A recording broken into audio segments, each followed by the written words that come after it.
Welcome to Behavioral Grooves, the podcast that explores stories, science, and secrets from the world's brightest thought leaders exploring behavioral science. I'm Kurt Nelson. And I'm Tim Houlihan. We like to investigate the aspects of behavioral science that will improve your well-being, your relationships, and your organization by helping you find your groove. There is a lot going on in our world these days. Lots of uncertainty and unrest, both in the U.S. and throughout the rest of the world. And while we believe that behavioral science isn't the cure-all to all of our problems, having a better understanding of why people behave the way they do, well, we think that can help. Yeah. Our guest today exemplifies how behavioral science can help a larger world. We're talking with David Yokum. And David cut his teeth in behavioral science by being a fellow in the first White House social and behavioral science team. He then went on to work as the director of the lab at DC, which was working on applying behavioral science to city-based issues. And David is currently the director and founder of the Policy Lab at Brown University and the host of the 30,000 Leagues podcast.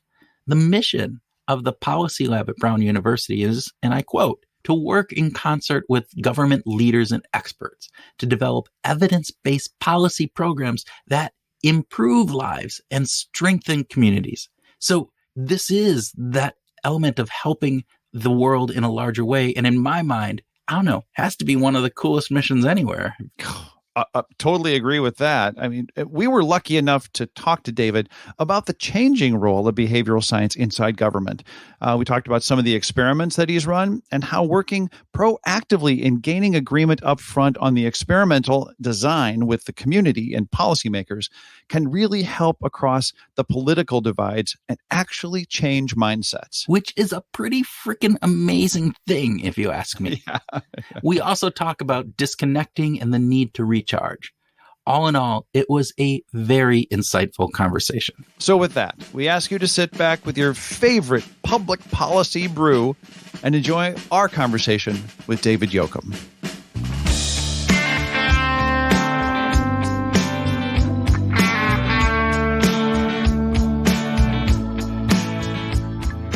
David Yokum, welcome to Behavioral Grooves. Tim and Kurt, it's great to see you guys. Yeah, welcome back, David. That's what we need to say. This is not the first time on here. And so you know the routine. You know we start with the speed round. And so I'm going to begin. So travel on a fixed itinerary or no itinerary at all? This is for work or for play? This is for play, but yeah. No itinerary. Ooh, I like you already. There you go. Yeah. You want to get there and then see what's popping, what kind of recommendations you have. That's where you explore and find the things that are right at that moment. So do you have like at least the first kind of hotels set up and like where you're staying, but then you like through the day you get to go? Or are you just like that, hey, I have a backpack and I'm going to end up in, Florence, Italy, and we'll just guess wherever we end up that night, we end up? Well, I don't usually travel to other countries without some basic lodging sorted out. So yeah, I don't know. I'll usually have a hotel or something, and I'll read in advance about the area to build up some intuitions about what's there. I like to kind of look at maps and things like that. But I think hitting the streets on foot and starting to walk around, if you're in a new place for any chunk of time, it's difficult to overstate how many interesting things you'll just see and encounter in terms of people if you're walking around. And nowadays Google Maps and stuff like that, they don't always literally don't always show all the institutions on the map. I don't know if that reflects, needing to pay for it or something like that, but you'll discover places that aren't on the internet in the same way if you go on foot. Exactly. Agreed. Okay. Would it be easier for you to give up your mobile phone or your laptop for a year? I would give up both for a year. I love hearing that. I love it. Yeah. I would what would it take? Give up both. What would it take for you to give up both for a year? Well, I would need to put in place some structures, I guess, for how folks contact me. But every 6 months or 12 months or so, I try to go off the grid for a week. No screens whatsoever. So literally doing the no phone, the no laptop, and a deep disconnect like that. And, people have written about this kind of stuff, but that kind of deep disconnect does put your brain in a different wavelength, I think, in terms of just extended periods of time to think and reflect, to not disconnected to what we were just talking about a second ago. I mean, it was actually on one of my weeks without a phone that by necessity, I was just walking around and getting lost, and noticed that in my neighborhood that I'd lived in for several years, there was a restaurant 2 blocks from me that I literally did not know was there because it never showed up on Google Maps when I would search for restaurants. And it became like one of my favorite places. And so just opening yourself up to observing things that aren't on the screen, giving yourself extended periods of time, not having a constant impulse to check, highly recommend everybody do that at some frequency.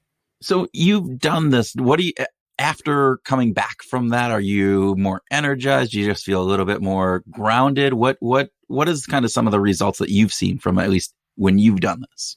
I do feel better, just overall refreshed and more energy as well as more creative. Again, I think the benefits of having an hour or 2 hours or 3 hours even, or 4 hours if you're going on a long walk where you're not being interrupted by information from some outside source, lets you play around with ideas in your mind in a way that just is of a qualitatively different order than if you're only spending 10 minutes thinking about something.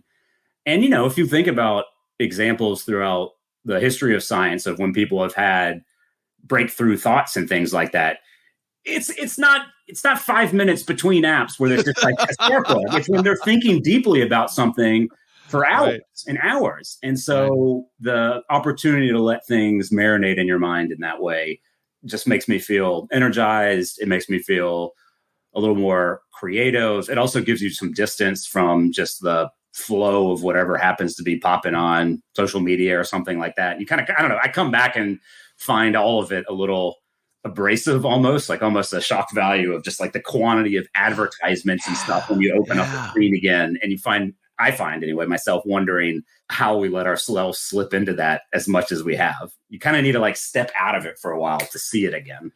Yeah, we've become not immune to it, but kind of it's there and we don't notice it because it's become part of that everyday thing. And until you take yourself out of that situation, it's hard to actually take notice of it, but it's impacting us every single day. Like you said, I've done things where I've done a month-long kind of getaway. This was well before internet was big.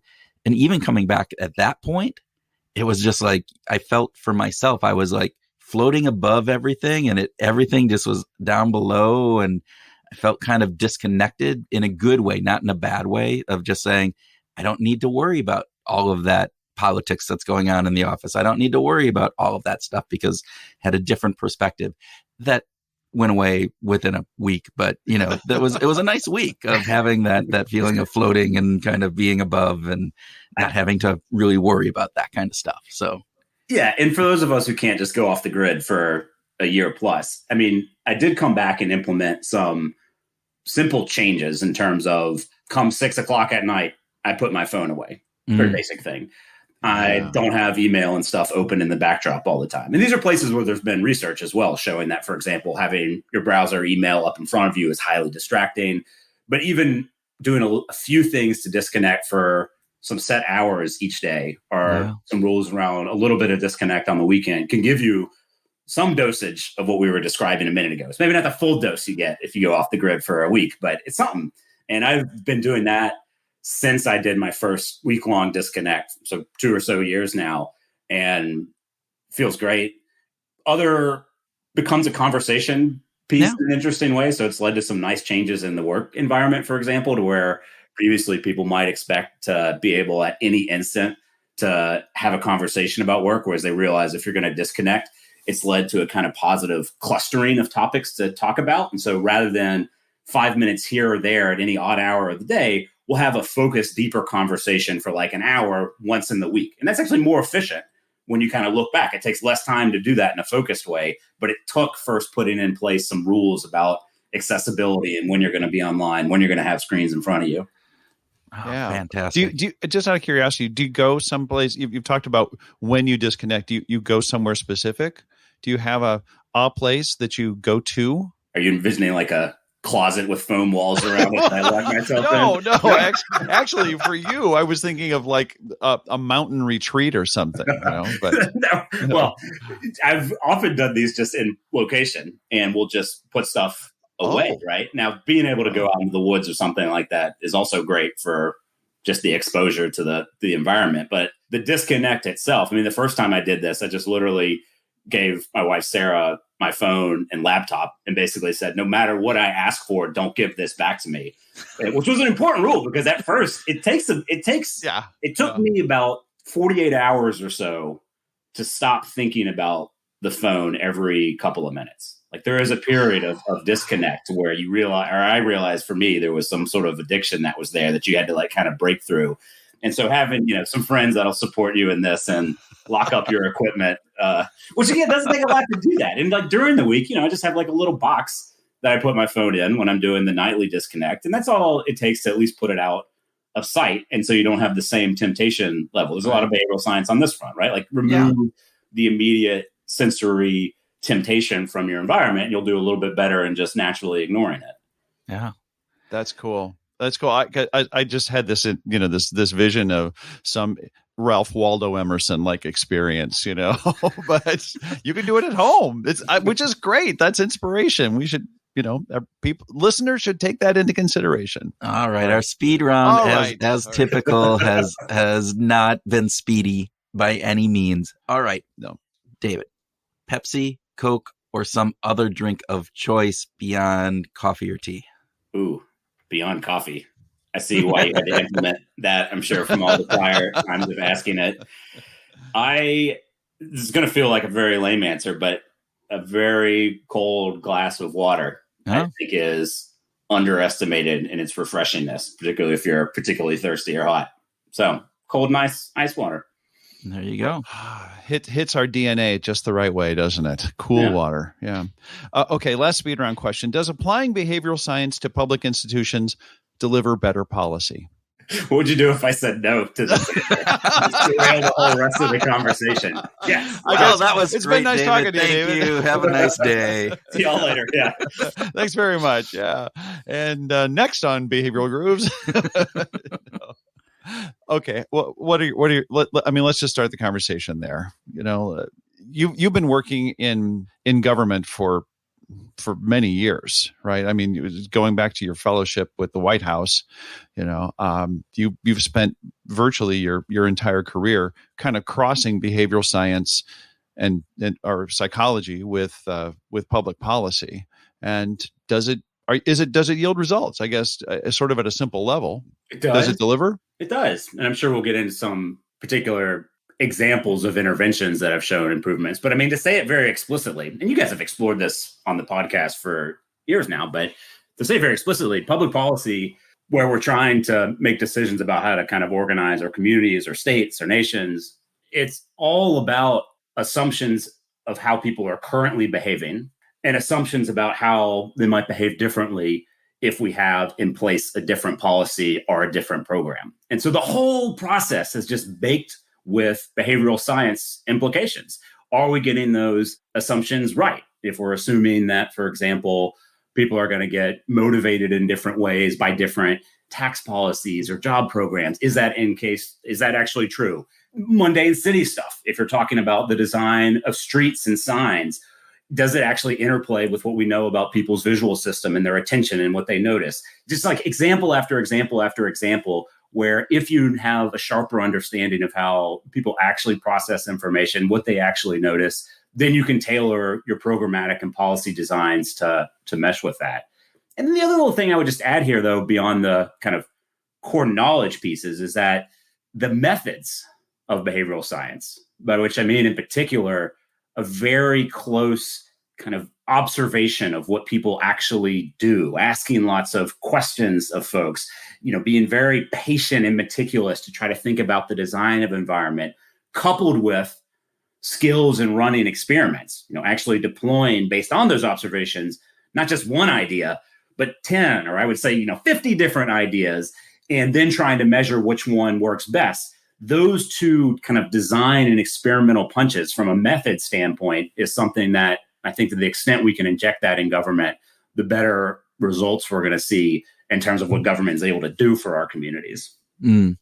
So, David, you've been working in this for quite some time, as Tim mentioned at the beginning there.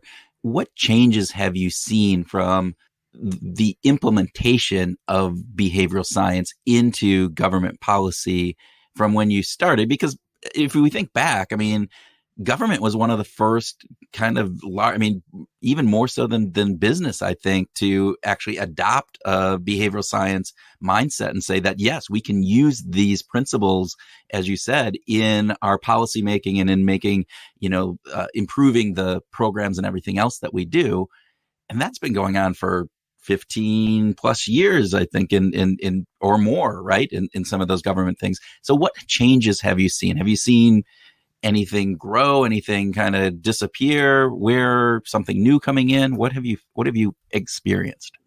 Well, the awareness at a kind of high level of what behavioral science has to bring is something that I think is more common now in a way that it wasn't even 10 years ago. I don't mean anything fancy by that. I just mean, talking to a particular civil servant or politician, the odds that they'll be familiar with, at least at some high level, about the fact that behavioral science could help has increased. But the other concrete thing is that there are simply more people dedicated or recruited to think about behavioral science explicitly. So you alluded to one of the shops that I was a part of putting together at the federal level called the White House's Social and Behavioral Sciences team. Work is still there and actually grown a lot.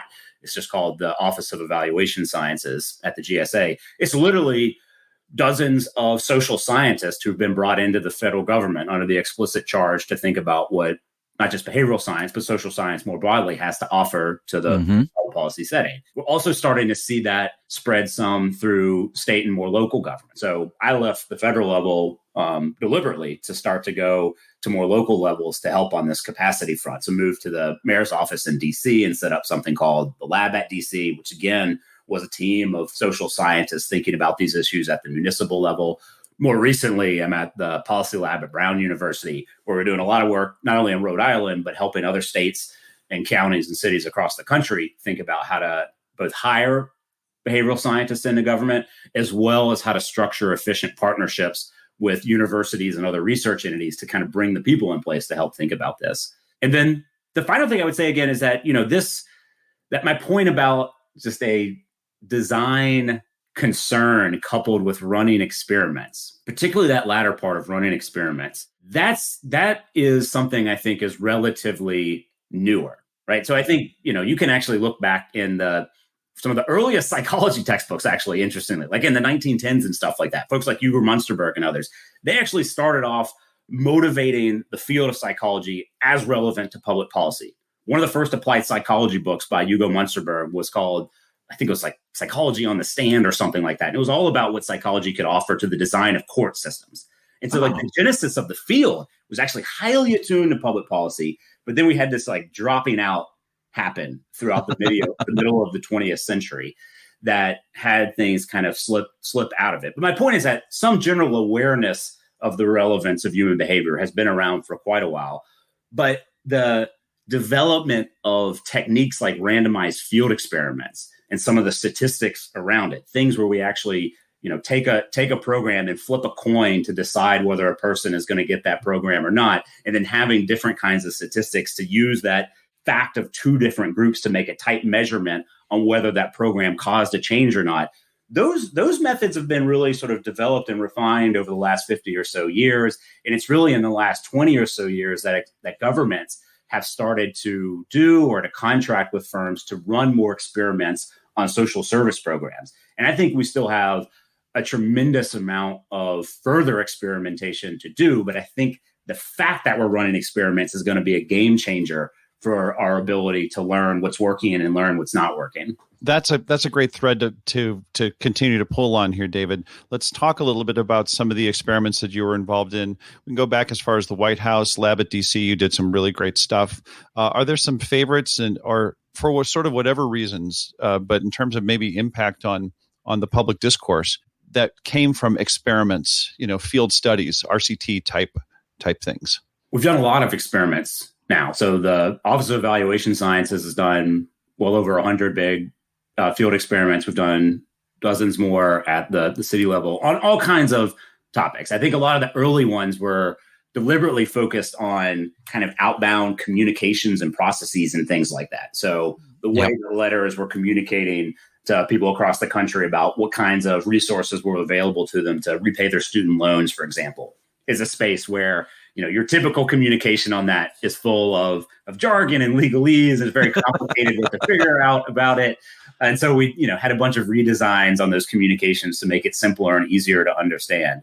But what I might pick out as some examples a little bit more to point on your question, Tim, is that building on the momentum from a lot of the kind of quicker A/B tests on communications and things like that have been the expansion of randomized field experiments on much bigger types of social programs or interventions that involve physical things in the world. Right. And so in DC, for example, we worked with the police department to randomize the rollout of body-worn cameras on officers. Yeah. And so over the course of a year, had randomly selected group of officers wearing cameras that we could compare to another group of officers who, by that random assignment, didn't have cameras.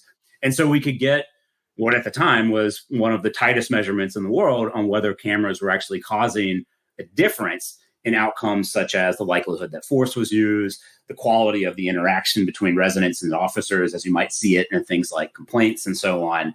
And notice that that's an issue, whether behavior changes if you think you're being observed on camera.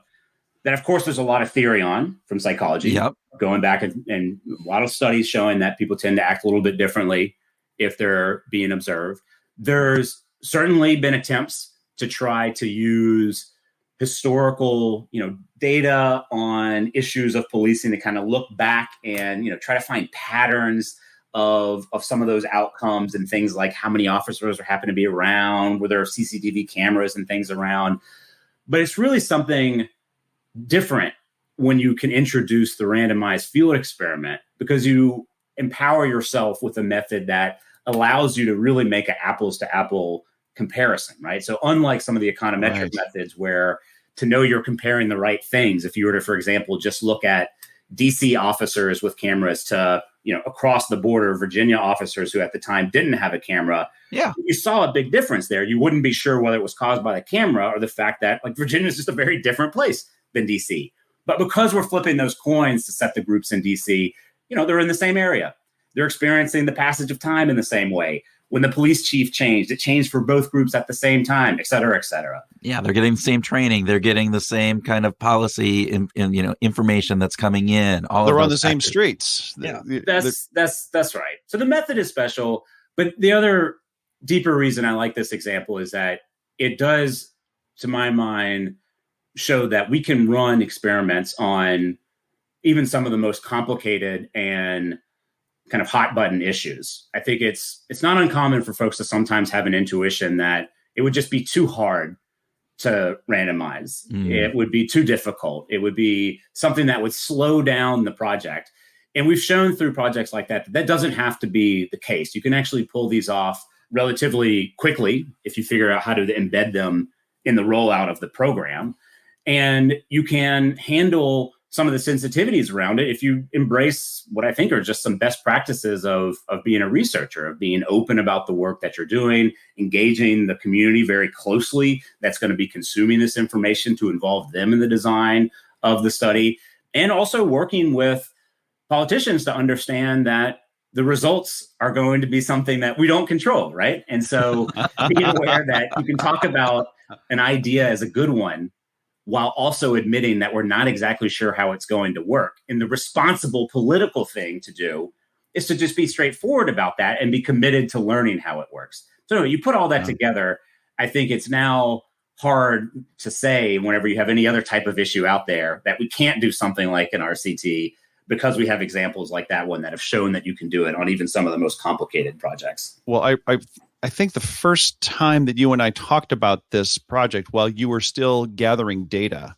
And complication was a word that was pretty top of mind, I think, for you on this, because it was complicated. Let's get to the headline. Let's not bury the headline here. What were the results?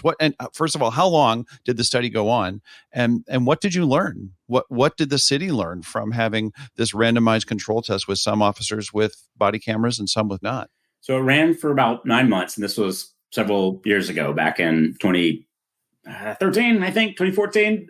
Yeah, wow. Paper if I'm off by a year or two. Wow. Yeah. And at the top line, we didn't actually detect any meaningful differences on anything that we were tracking, use of force, complaints, or so on. Right. And if you go check out the paper or the website, which is just if you just Google the lab at DC body worn camera, it'll pop right up. We actually spent a lot of time in the paper and on the website explaining what that null result could mean, as well as what it doesn't mean. Actually, the paper might be unique in that it's mostly about how to avoid misinterpreting that result. Our point was not that we showed that body cameras are a bad idea, but I think the upshot is the expectation that a lot of folks had at the time that if you strap cameras on, you're just going to see an immediate and very large reduction in uses of force. This is a result that should have, and at this point really did, cause people to recalibrate that expectation, right? Yeah. And so now the discussion is shifted to, well, maybe it's not going to cause that very large drop, but perhaps if we use the video footage more carefully in the downstream court adjudication processes, if we use the video footage very carefully in retraining officers, if we do things like that, then perhaps we can squeeze some additional benefits out of a body-worn camera program. And that all strikes me as very promising. But notice that initial result did move the thinking and push it in that direction of a more nuanced press on how to get the most out of this program, rather than what was the initial rough and ready expectation, which was just strap on the cameras and then use of force problems will, be solved. Yeah. And that's not the case. Dusted and done. Yeah. Yeah. Which is one of the things I love about this idea that you're just talking about, this element of doing the experimentation in such a way that you're actually exploring, hey, here's the hypothesis that we have on this, that this is going to drive B. And the fact of the matter is oftentimes A doesn't drive B, or it drives B in a way that we weren't quite sure of, or there's some modification, moderating factors that come into this. And you don't find that out unless you do those types of experiments. And so you could see an increase or a decrease in whatever you're looking at. But if you do an experiment, you don't know where that's coming from or what's being the cause of that. And so, or if there are better ways of implementing it. I know many of the communication pieces that you've talked about, we talked about, like, yeah, you got 10 different messages out there. And if we would have just gone with the first one, it showed a 1% increase or whatever. But wow, we looked at this and we saw a 5% increase, which is 5 times the impact. And therefore, that is, something that we need to be considering. And you're talking about this within policy and government. It's the same thing that happens within organizations, right? It's the exact same things you're talking. It slows it down. It costs more, does all of those factors. And so we just need to run with our best guess at the beginning and just, hope that it works to the better. Yeah. Yeah. I think I'm also optimistic about randomized experiments on the political front, to just unpack a little bit more what I quickly alluded to a minute ago, which is, I think, and this, what I'm about to describe, hasn't fully happened yet. Okay. And I'll begin by saying that often one reason people think we can't do these sorts of randomized experiments in the public policy setting is that it does, by design, involve treating people differently. We're flipping a coin to decide whether a person's going to get a service or not, or a policy or not. And there's an intuition that I think is a good one there, which is that might be a bad idea. That might even be unethical if we know the program works. Because then don't bother with this nonsense of withholding it from certain folks. But let's be clear, we don't need to run experiments when we know something works. The instances I'm really focusing on here are places where we don't know if a policy or a program works, which is unfortunately a huge swath of policies and programs that we do. We might think they work. We might hope that they work. There might be good theoretical reasons to think that they do, but that is different than actually sort of verifying with measurements and things that it does. But I think that political downside aside, randomized experiments have a lot of political benefits relative to other methods. One is that they're just a lot easier to explain. It's very difficult to explain econometric techniques. And when people are talking about multiple regression results and showing coefficients and arguing about whether they handle the standard errors and everything right, I think a lot of people, and I'm thinking now of particularly the community that needs to sort of absorb these results and be persuaded by them. Yeah. It can be difficult to engage on that front because the technical weeds are not only challenging, there's just 1,000 different ways you can make those technical decisions. And if you can't engage the community in how to make those technical decisions, it's sort of like by default goes to just some random, scientist to make judgment calls on how to do the modeling. That's problematic. Whereas with the experiment, like you can talk about, and I've done this in many different communities with high school students and things like that, you can explain the coin flipping behind an experiment in a few minutes and people can kind of get it, right?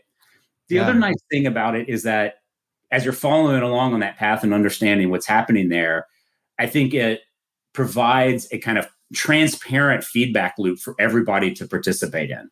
By which I mean, if you actually talk in advance and get people to agree on a method before you run the trial and collect the results, you can get some political agreement that, it's not saying the study's perfect, but like, this is the way we're going to measure body cams as a community. We think it's good enough given what we know today, so that then when the results come in, they feel and are a lot more persuasive on the political front than if you didn't have that advanced engagement. Instead, you give the data set to a statistician way over there. He or she comes back, shows the fancy econometric models, and then everyone starts to argue about, well, I wouldn't have done it that way. I would have done it this way. I would have done it that way. And that's why in a lot of spaces like, this minimum wage work or something like that, you can find 20 economists saying anything you want. It's because of all those sorts of variances in how they're making those decisions and the inability to engage the community and participating in it. I think we can do that with a lot of these randomized experiments, though. So as the country is growing more divided, how difficult is it to get that agreement up front on the experiment, that political agreement, that both sides of the aisle are willing to say, sure, this isn't perfect, but we think that it's a reasonable experiment. And then when the results come in, both sides basically say, okay, that's what happened. That's what we're going to go with. Well, we did it with the body cam study, and I do that with all the projects we do now. And I would offer this. So as I've talked about trying to get people to actually sign off on pre-analysis plans in advance, I do think it was a common intuition to say, like, that's nuts. People aren't going to do it. I think what's lingering under the surface there is a assumption that one of the parties or one of the actors in this debate is not acting in good faith, right? Yeah. So an intuition of like, well, I'll sign on to the pre-analysis plan because I know it's going to show the results I want, but my opponent over there will never agree to do this because they want to be able to manipulate the data after the fact and get everything they want. But from pressing this now in several different places, I'm finding that everyone is always saying that about the person to their left. They think they're right? I mean, it's why they disagree. Yeah. And so, it's not uncommon for, someone on the left to say, well, I'll do it if you can convince someone over there to do it, but I bet you can't convince them. And then I go over to the right and they're like, well, I'll do it, but I bet you can't convince anyone over there to do it. But if everyone thinks that they're right anyway, which is usually the case, then I actually find that it's a much easier task than you might initially think to negotiate some of the agreement. And then notice, if you actually take these agreements and make them public, right? I mean, like you actually write it up, you put it somewhere, you can't edit it after the fact. It's not that you're like removing the politics from the situation. I don't actually think that's the thing to do. I mean, we're talking about political things when we're talking about politics, but we are kind of curating the politics in a particular way. And then frankly, making it very politically awkward to back out of using the results after the fact, right? Like if the results come in, you need it and you want to change your approach to the methods. That's okay. There might be instances to do it, but your rationale better be something other than like, I didn't like the results, right? Like that's not going to fly. People are going to hammer you politically for that. And so I think that's a healthy way of constructing the political dialogue to get the best out of the politics that we need in a decision like this, while avoiding some of the kind of like after the fact motivated reasoning that usually disrupts so much of it. Well, and David, with that, I hear that and I fully, applaud that. I have and this is my own personal biases though, but I'm wondering, have you seen actual change? Because again, my personal kind of, viewpoint on this is that they have a political perspective And it's very hard to get them off of that political perspective. And therefore, left, right doesn't matter. It is like, all right, the data came in. Well, it's going to be cognitive dissonance, and we're going to be, confirmation bias. And I'm going to discount that. And I'm going to talk still about how, whatever minimum wage works or doesn't work, right? And increasing minimum wage is better or bad, regardless of what the data actually ends up saying, because that's the political point that my constituents have, put me into position to kind of say, here's the position that we want you to be holding. And therefore it's really hard to change. I don't know though. And I would love to hear stories where it's changed. Well, good news, bad news. The bad news is that everything I'm describing has not been done enough and at enough scale to have any stories yet one way or the other on whether we're going to see, massive shifts in certain topics, right? So I feel very good about the instances where we have successfully engaged in this kind of process and pulled off projects. But, it's a handful at this point. But the good news is that I do think what we're seeing so far in these first case studies is very promising. So with the body cam example, just to stick with it, since we were already mentally on that space, the usual quibbling that would happen, I think, when the results got released, by which I mean the result gets studied, the results get posted, and then, immediately there's documented research on what I'm about to describe. People see the result, and if they like the result, method looks great.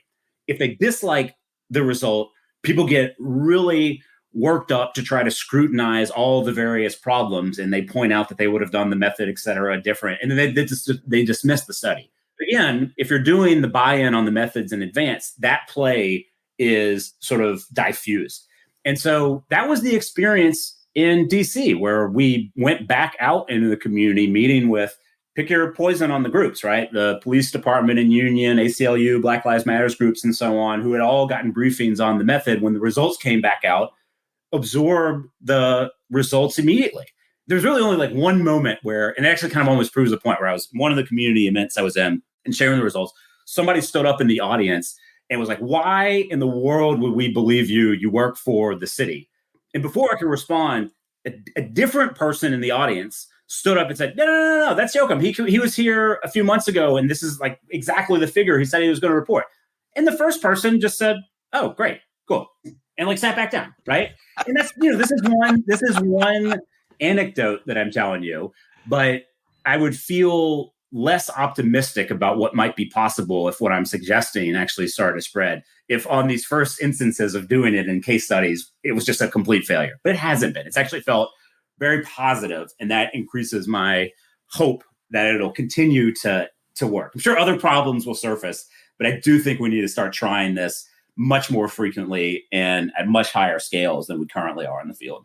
Well, David, thank you, because you just made me feel a whole lot better. And even though it again, lots of opportunities for successes and failures moving forward, but at least there's a glimmer. There's that glimmer of hope that we can maybe pull these two sides that are being so far disparate in their positions and everything else. Maybe we can pull them together with real good science, and we can do it in a way that actually brings us and says, yes, let's agree and let's look at the facts and let's make decisions on facts and not just opinions. So, all right. So that's the experimental side. How hard is it, or what are the challenges that you face then moving it from, here's our data, this is what we learned, everybody has said grace over the methods, and we didn't dismiss it all out of hand. How about actually turning that into policy? What are the challenges that you face or that politicians face for that matter? Well, it is connected to actually pulling off the projects in the first place. So let me try to unpack what I mean by this. Notice that everything I was describing a moment ago of actually weaving the experiments into the delivery of the program itself, doing a tremendous amount of political work around the advanced discussions of how you were doing the methods and involving the community. There's very little evidence currently being generated in that manner. Right. Most evidence is studies being done with historical administrative data or looking at case studies elsewhere, and then trying to come with the paper in hand and convincing folks to pay attention to it. And that's just really hard. It's hard for the reason you alluded to, Kurt, of often folks just get very sort of motivated in the reasoning and even processing those papers and dismiss it if they don't like the result. It's additionally hard for the incredibly mundane reason that civil and political staff in America, at least, although in many countries, are tremendously understaffed, right? So the ability for a particular department head or congressional office, whatever the case may be, to actually absorb all of the information that is out there. And I just mean, even if they're in all good faith, they want to absorb it, forget about the motivated reasoning stuff, just like literally trying to follow the literature. They just don't have the time to do it, right? Which is why, if anyone listening has ever had the experience of like shooting over their paper to someone in their city council or something like that, and then they like get a quick, like, yeah, thanks. And then nothing ever happens with it.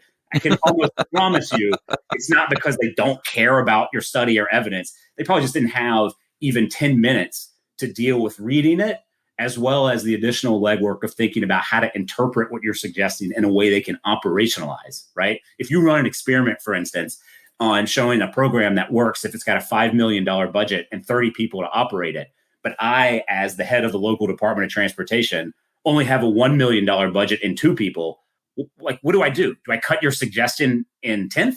Can I do half of it? Do I need to remove these components? It gets super complicated to think about immediately. And that's almost always the case, by the way. There's very few things you can just take off the shelf from some other jurisdiction and immediately implement.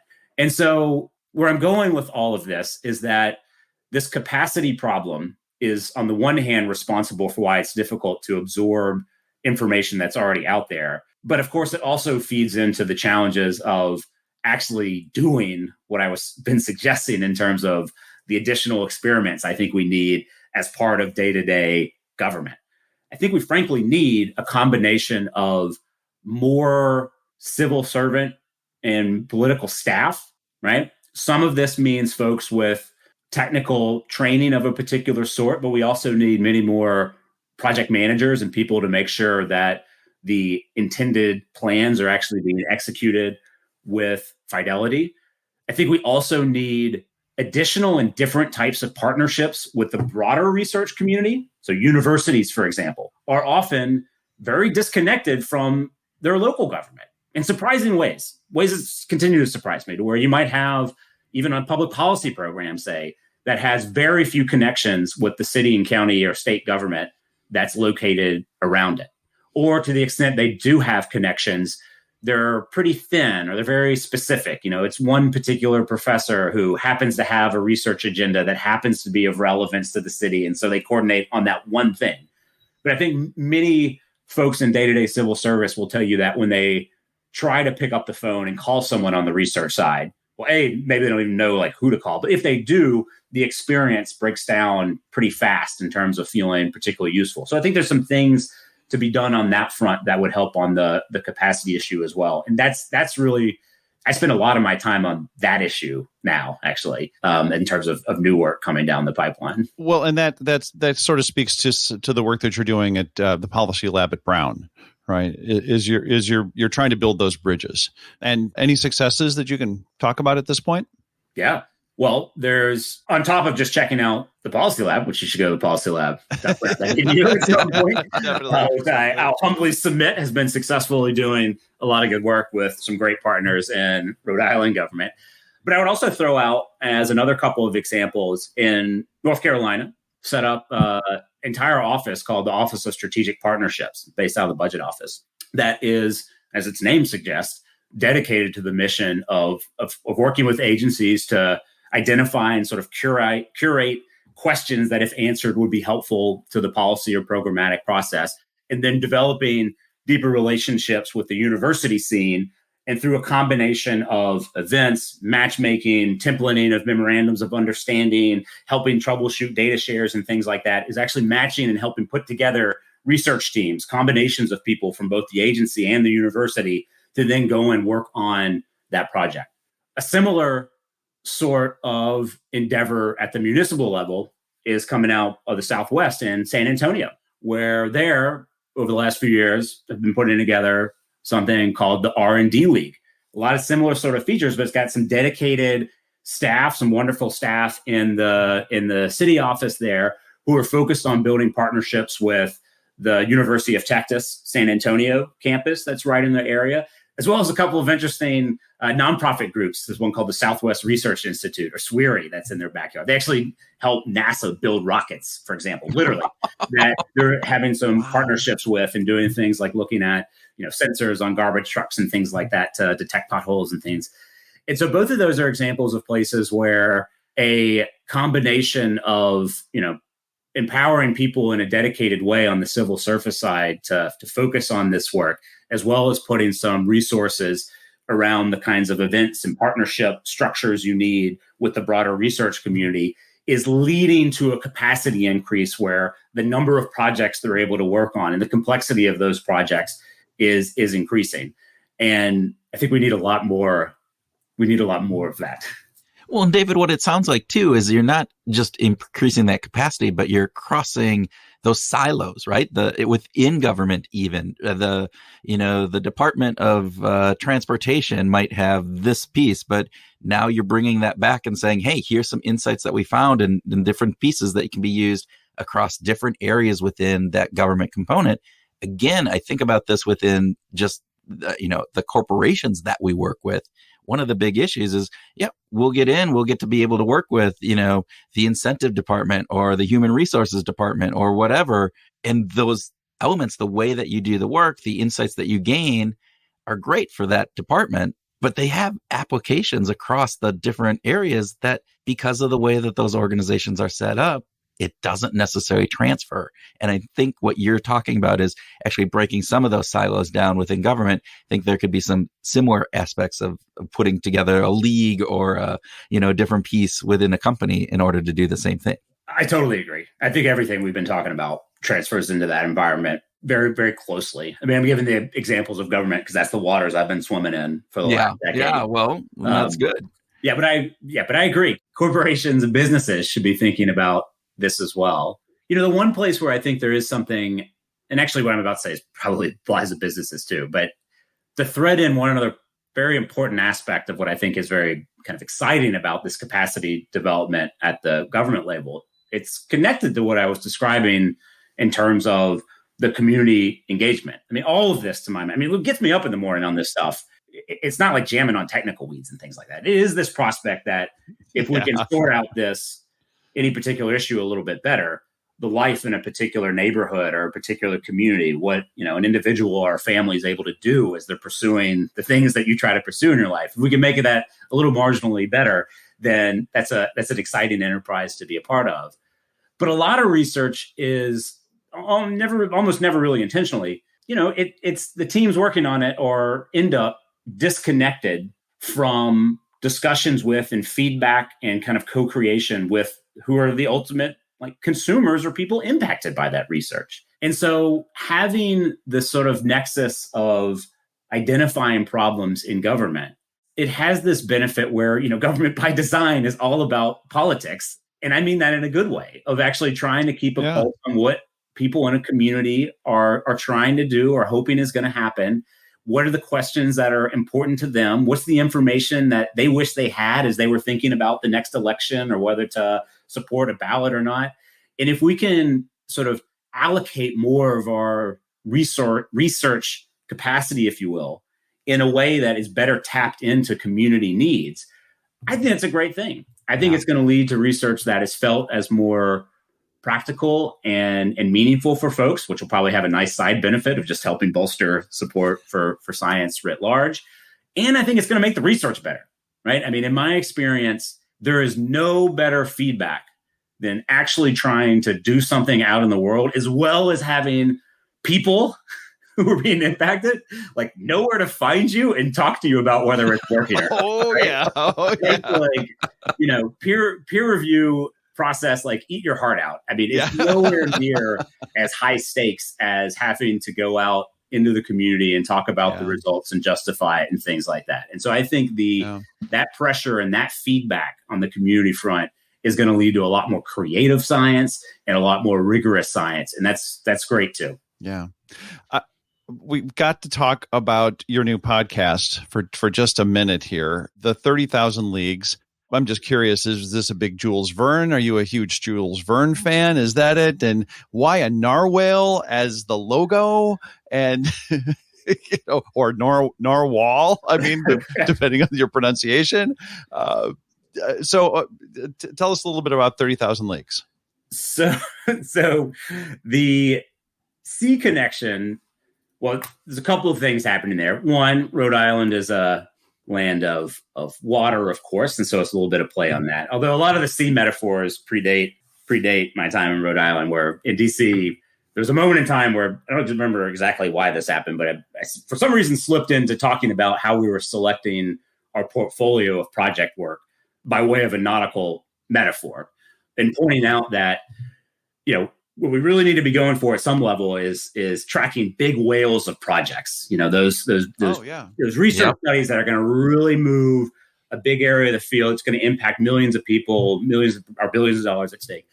But you can't pursue only that, because they take an incredibly long time to execute. And if you're not delivering some faster results, support to have your team even exist, because it's going to dissipate. And so you need some fast moving. I was talking about dolphins, right? You need some fast 6-12 month wins. You need to make some forms work better or something like that.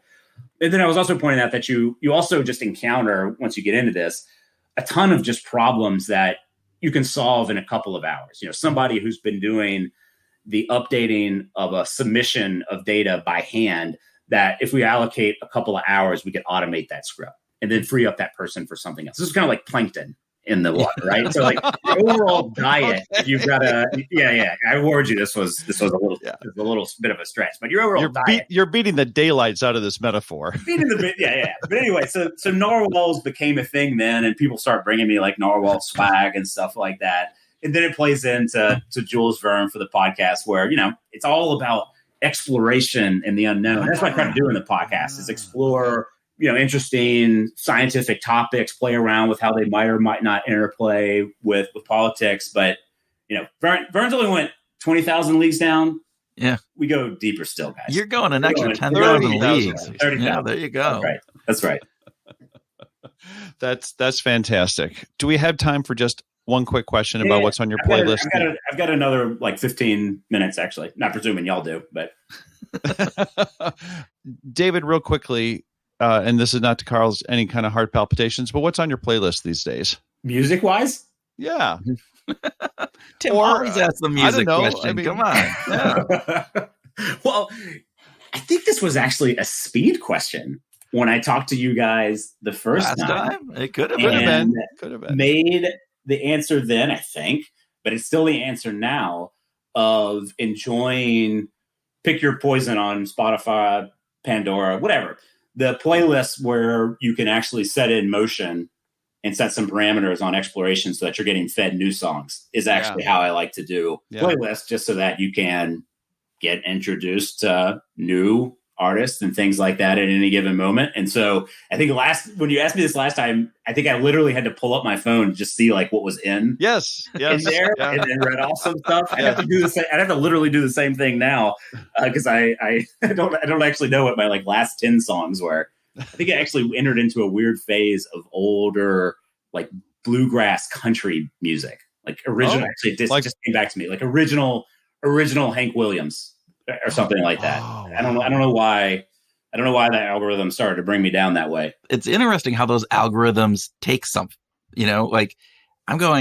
I started off with this artist, and then I added this artist in, and now, a month later, that is a whole different playlist that comes up than what that original, the Damien Rice playlist is no longer there's no Damien Rice in it, and it doesn't have any musicians that even sound like Damien Rice. It is all, somewhere else, and some or something that I did on one of those songs that then took it down some weird, strange. Yeah. Yeah. I mean, it is. I've always wanted more control over the degree of exploration. I'm just driven nuts by how you can just get pulled into a narrower and narrower band, and the fact that that's not given as a user feature where you could turn a dial and say I want my next song to be tell me something I hate even. Yeah. It's weird to me that doesn't exist.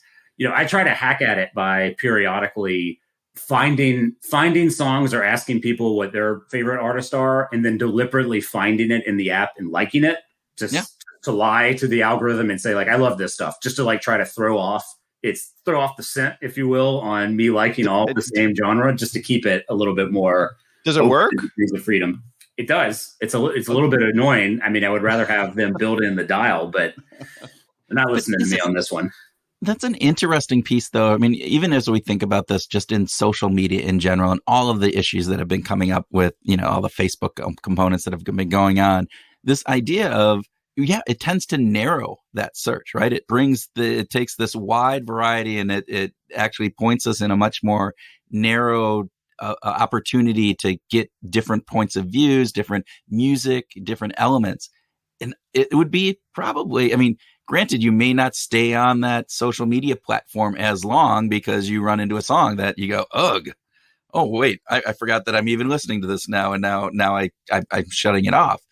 But that would be a great opportunity across social media platforms to be able to say, show me stuff I don't like. Show me the opposite of what I liked here. I like 10 things in a row that are all kind of similar. Well, now point me to something that is absolutely contrary to that. And let me see it. Let me explore it. Let me hear about it. Those are great opportunities, I think. Well, y'all and any listeners, join me in sending an email or a feature request to your music provider of choice. Pandora, Spotify, all of those. Yes. No response. Well, next time we talk to Elizabeth Kim, our buddy who is a behavioral scientist over at Spotify, we're gonna bug her about that. So please do. Yeah, so there we go. David, it is always a pleasure catching up with you, and thanks so much for the time. The conversation was wonderful, and thanks for being a guest on Behavioral Grooves again. Absolutely, Tim and Kurt. It's great to see you guys. Always great.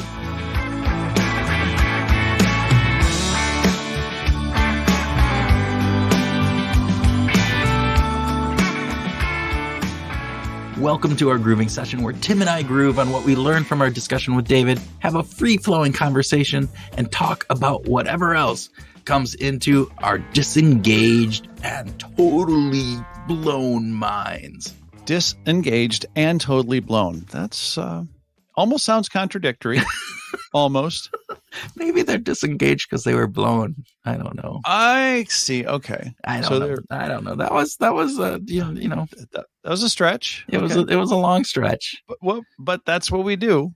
We live on the edge or the cutting room floor, wherever it is. I was trying to think of government and different pieces, and I go, I didn't. That's part of this. But the disengaged piece, that was a cool piece. But let's go to the government part first. Let's talk about. I think what was really interesting to me was this idea that behavioral science in government is changing. That 20 years ago, it was a different kind of need to get behavioral science involved. Now officials are much more aware. There are better methods. David talked about the experimental designs and how that has changed, and the way that we can really understand what's going on with these things and the data that we have available to us, and that it's being used more, that there is a lot more behavioral science being implemented inside of all levels of government, not just large national organizations, but as he has done within cities, within municipalities, and his work at the Brown University is really about taking those insights and applying them with academia and within government at various levels. Well, we've had several conversations with David, and it almost feels like I think if he were here, he would say, let's focus our behavioral science tools on more local resources. It's not that the federal level, the national level is bad, but let's actually get focused on it. He also said something that I thought was pretty cool. And it's like, if it works, don't fix it. If it ain't broke, don't fix it. Right. Like if the things that are working, that are happening are working, we don't need an experiment. Yeah. Yeah. Right. quote, we don't need to experiment if we know it works. Oh, there we go. That's how what he said. how blazingly obvious is that? And yet, how many times do we tend to do that? Because it's like, well, I don't know. We should experiment on this. We should do this. No, it works. You don't need to do that.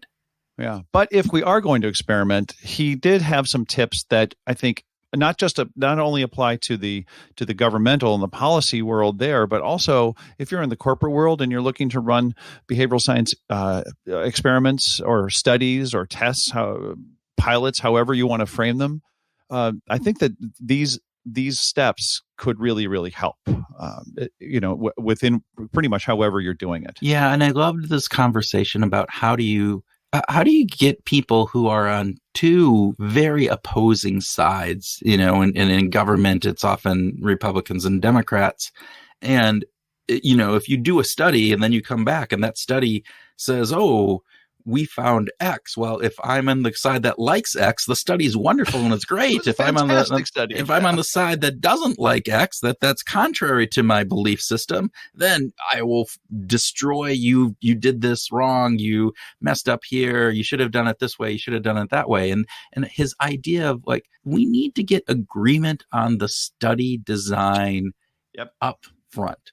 And I loved how he talked about this idea where, if I'm going to these two different parties and I say, here's the study, as long as it's not totally unbalanced to going one or the other, like it's a pretty mundane kind of thing, but we're looking to find whatever the result is that if I give it to the left, they're going to go, oh yeah, because this study is going to prove my point of view. And if I give that to the right, they're going to go, oh yeah, this is good because that's going to prove my point of view. And so then we agree up front on here is how we're going to go and study this. Here are the things that we are going to measure. Here is how we're going to gather the information. And we all agree up front and we shake hands on it. Then whatever X is at the end, it's much harder for whatever group to kind of disavow that is done because it's a bad experimental style. Because look, you agreed to it up front. Transparency always wins out, right? And by the way, this tip also applies if you're in the corporate world. I'm just going to reiterate that because this is really important. The next thing he said was to develop a pre-analysis plan. Yeah. This is one of these transparency things where we've agreed on this general hypothesis, on this general approach. Now let's build a plan that we can all say grace over as well. Yeah. And I think that this is an important aspect, again, in David's integrate be very open and inclusive in the process. Yeah, this is part of that overall piece, right? It's like, have the pre-analysis plan, get people to sign off on it. Then it's much harder for them to come back and complain on the back end. And, it gets support. It is the support aspect that really pulls all of this together and I think is really cool. So.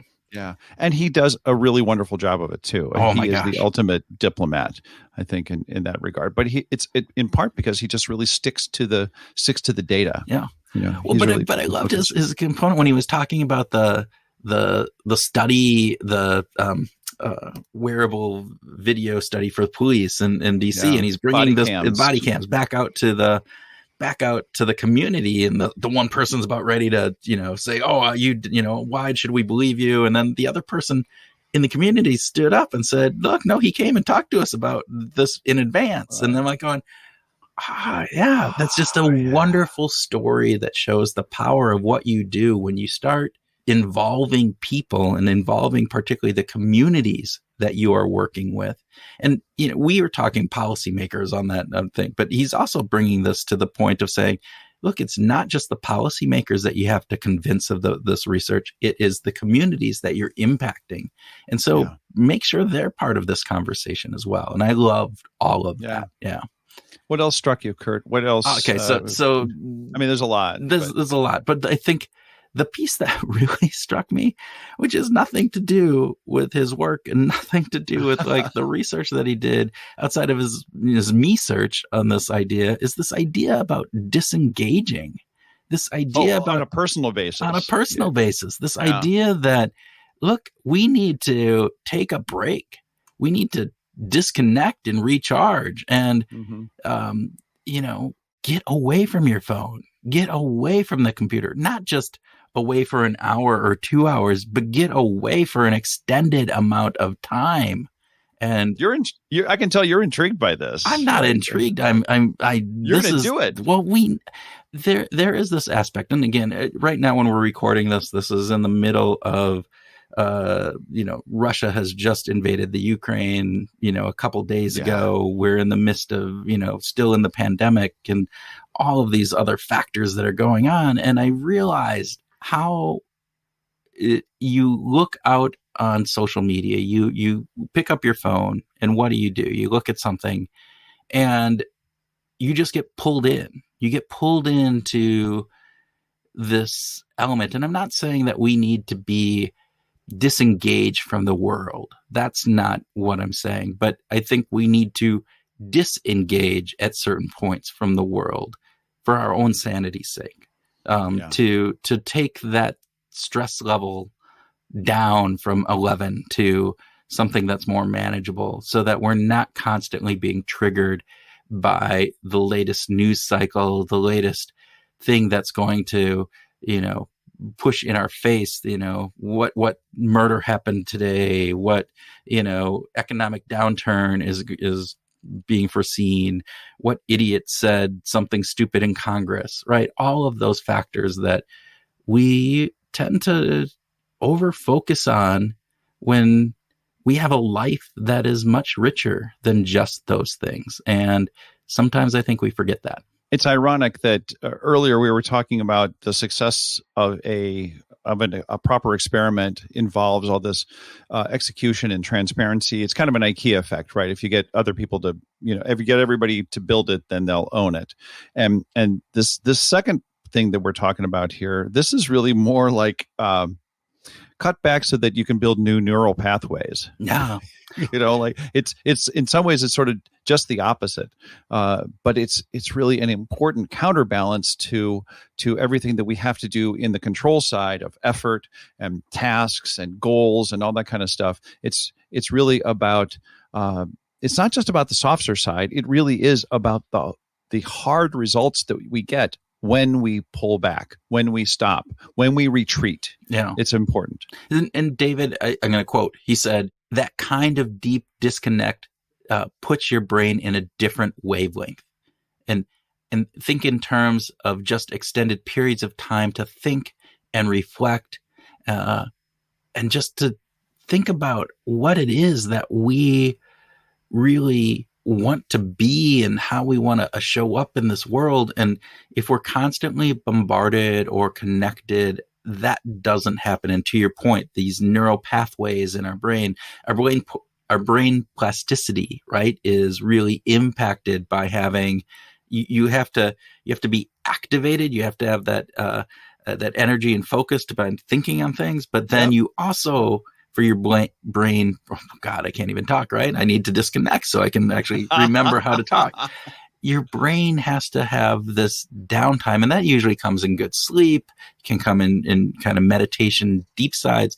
But I think there's also this component that says, wow, if we can really disconnect and get ourselves regrounded, we come out of that as a different person. I will tell you, I took, when I left being full-time and started the Lantern Group 25 years ago, I took a month and I drove in my $600 Toyota. I think I've told the story before. Love this story. Around the country with a tent. Basically visited a bunch of Western national parks and was in a tent and barely talking to anybody. Didn't really have any communication with the outside world outside of talking to people at gas stations or at the ranger station. And I came back and I was in this very different place. And it was a good place. And so I think that's a really key thing. So, yeah. Yeah. So let's leave people just with this reminder that it's important to find your groove in this balance of this, excessive focus that we need to have sometimes, and blurring the lens. actually softening the lens, not being so focused from time to time in order to get a better, sharper image when we come back to it later. Yeah. And so this is my last thing on this, right? Is don't think about this, just do it, right? go find some way to do this and to do that, to do some mental contrasting with implementation intentions. This idea of saying, all right, what is the value that this is going to get for me? Right? What is this going to do for me? That's the good side, but then contrast that with what are the roadblocks that are going to be in my way. All right. Yeah. So all right, here's the why I want to do it, but man, I got to base this in reality. You know what? I'm going to feel better. I'm going to be recharged. I'm going to have more clarity. I'm going to have time to decompress. But these roadblocks, okay, work needs me. How can, my family needs me? How am I going to, communicate? I have habits and rituals and routines, and I can't just disconnect, right? That's going to be hard. So understand that. But then build in these implementation incentives. So when this roadblock shows up, then I will do X. And if you do that, that'll help you get to that place where, all right, you just got to go out and do it. So, yeah. So with that, I think we should close this episode out. This was a great conversation with David, and I think it's really important as we think through all this. And we know that your time as listeners is really valuable, and we want to thank you from the bottom of our hearts for listening to us. If you found this or any of the episodes that we've done to be interesting or insightful, we ask that you do us a favor, that you go out and leave us a review. Give us some stars and write a sentence or two about what you think of the show. Yeah, those stars and those reviews, man, they go a long way to help other people find the show. And frankly, it also brings a big smile to Kurt's and my faces. It brings a huge smile to our faces, Tim. Huge smile. Well, it's because we do this podcast out of love. Yeah. Regrettably, this is not a get rich quick scheme. What do you mean we're not getting rich off of this? We're not. No, definitely not. It's actually costing us money, but we do it because we think it's important to get these ideas and these insights out to the world, to wherever you're listening from. We're doing it for you.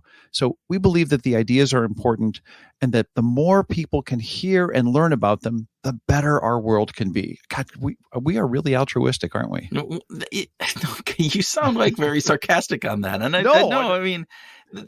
didn't mean to be. No, we are altruistic. Well, I mean, think about this. I think there is this moment that we're in, right? This time of global strife and uncertainty. And we think that, look, if we can help people understand each other better, and if we can do that with these insights from behavioral science and maybe thinking about, all right, how can we bring behavioral science into the government, but also into our organizations and into our life. And so it makes better connections with other people, that we are smarter about how we think and how we behave. Well, that's going to be a better world.